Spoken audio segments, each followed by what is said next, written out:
আসসালামু আলাইকুম রহমতুল্লাহি ওয়া বারাকাতুহু। বিসমিল্লাহির রহমানির রহিম।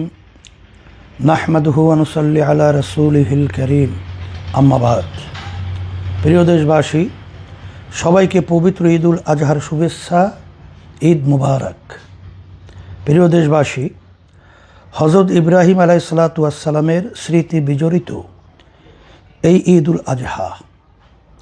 ঈদুল আজহার সাথে মহান আল্লাহ রাব্বুল আলামিনের নির্দেশনার প্রতি চূড়ান্ত আনুগত্য এবং সবচেয়ে প্রিয় বস্তু আল্লাহর রাহে উৎসর্গ করার শিক্ষা জড়িত। আমাদেরকেও সেই শিক্ষা ধারণ করতে হবে।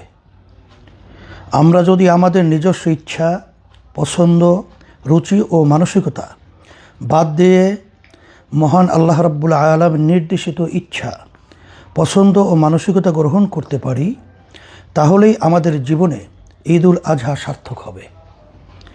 প্রিয় দেশবাসী, আমরা খুবই অস্থির সময় পার করছি। আমাদের সমাজের সহিংসতা, দুর্নীতি ও নৃশংসতা যেভাবে ছড়িয়েছে তা কল্পনাও করা যায় না। সাম্প্রতিক রামিসাসহ বিভিন্ন হত্যাকাণ্ডের যে বীভৎসতা আমরা দেখেছি তা কোনো মানুষের পক্ষে সম্ভব না, কিন্তু তা আমাদের সমাজেই ঘটেছে। এর কারণ হলো আমরা শরিয়া থেকে দূরে সরে গেছি। জাহান্নামের ভয়, জান্নাতের আশা, ইসলামের শেখানো মনোভাব, চরিত্র ও আচার থেকে আমরা দূরে সরে গেছি। বেপর্দা ও অশ্লীলতা সমাজের গভীরে বিষাক্ত করেছে। এখান থেকে উঠে আসার একমাত্র পথ হলো শরিয়া অনুসরণ করা। নিজের জীবনে, সমাজে এবং আইন হিসাবে শরিয়ার মান্যতাই আমাদেরকে মুক্তি দিতে পারে।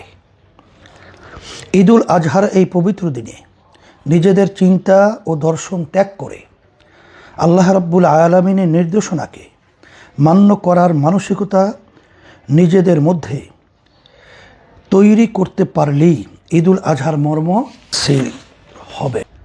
আইয়ামে তাশরিকের দিনগুলো তাকবীর আদায় করুন, কোরবানি করুন একান্ত মহান আল্লাহর জন্য।